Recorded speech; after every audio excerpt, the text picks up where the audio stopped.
पतंजलि के झूठे विज्ञापन मामले में आज 2 अप्रैल को सुनवाई के दौरान बाबा रामदेव पेश हुए। इसके अलावा पतंजलि आयुर्वेद के एमडी आचार्य बालकृष्ण भी देश की शीर्ष अदालत में हाजिर हुए और कोर्ट ने दोनों को कड़ी फटकार लगाते हुए कहा कि कोर्ट को गंभीरता से लें, कानून की महिमा सबसे ऊपर है, अपने सारी सीमाएं लांघ दी हैं। कोर्ट ने पिछली सुनवाई के दौरान अवमानना नोटिस जारी करते हुए कोर्ट में पेश होने को कहा था। आपको बता दें कि पतंजलि आयुर्वेद के भ्रामक विज्ञापनों के मामले में याचिका पर नवंबर 2023 से सुप्रीम कोर्ट में सुनवाई चल रही है। ये सुनवाई सुप्रीम कोर्ट में जस्टिस हिमा कोहली और जस्टिस असदुद्दीन अमानुल्लाह की बेंच ने की। कोर्ट ने उत्तराखंड सरकार से भी पूछा कि केंद्र की सलाह के बाद क्या कदम उठाया गया। सुप्रीम कोर्ट ने रामदेव को हलफनामा दाखिल करने के लिए आखिरी मौका दिया। सुप्रीम कोर्ट 10 अप्रैल को मामले की सुनवाई करेगा। अगली सुनवाई पर बालकृष्ण और रामदेव को पेश होना होगा। सुप्रीम कोर्ट पतंजलि की तरफ से दिए गए जवाब से संतुष्ट नहीं दिखा और कंपनी के रवैये पर नाराजगी जताई।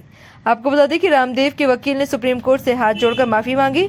सुप्रीम कोर्ट की जस्टिस हिमा कोहली ने कहा कि हमें हैरानी है कि इतना सब कुछ होने के बावजूद केंद्र सरकार ने अपनी आंखें क्यों बंद रखी हैं। सबसे पहले कोर्ट ने पूछा कि क्या रामदेव और पतंजलि दोनों कोर्ट में आए हैं।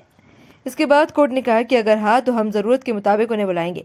सुप्रीम कोर्ट ने पूछा कि रामदेव का हलफनामा क्या है। कोर्ट ने कहा कि पतंजलि और बालकृष्ण की तरफ से हलफनामा दाखिल हुआ है। कोर्ट ने आगे कहा कि इनको 2 हलफनामे दाखिल करने चाहिए थे, लेकिन एक ही किया गया है और दूसरा हलफनामा दाखिल नहीं हुआ।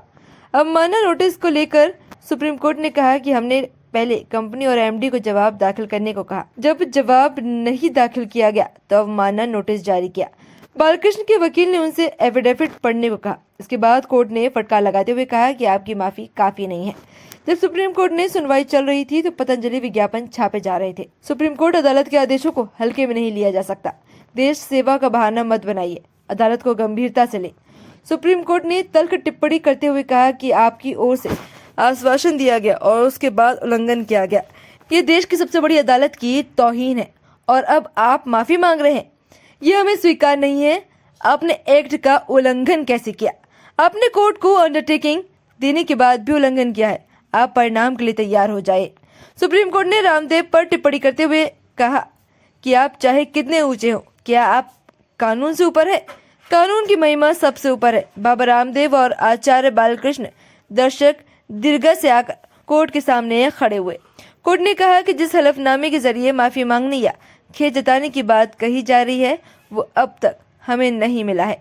सुप्रीम कोर्ट ने बाबा रामदेव और बालकृष्ण को चेतावनी दी कि वो गलत हलफनामे दाखिल करने को लेकर कोर्ट की कार्रवाई का सामना करने के लिए भी तैयार है। सुप्रीम कोर्ट ने हलफनामे में गलती बताते हुए कहा कि ये परजुरी केस है। रामदेव के वकील को कहा कि आपने हलफनामे में सही तथ्य नहीं रखे। अवमानना के अलावा कोर्ट में झूठा हलफनामा देने का केस भी चलाएंगे।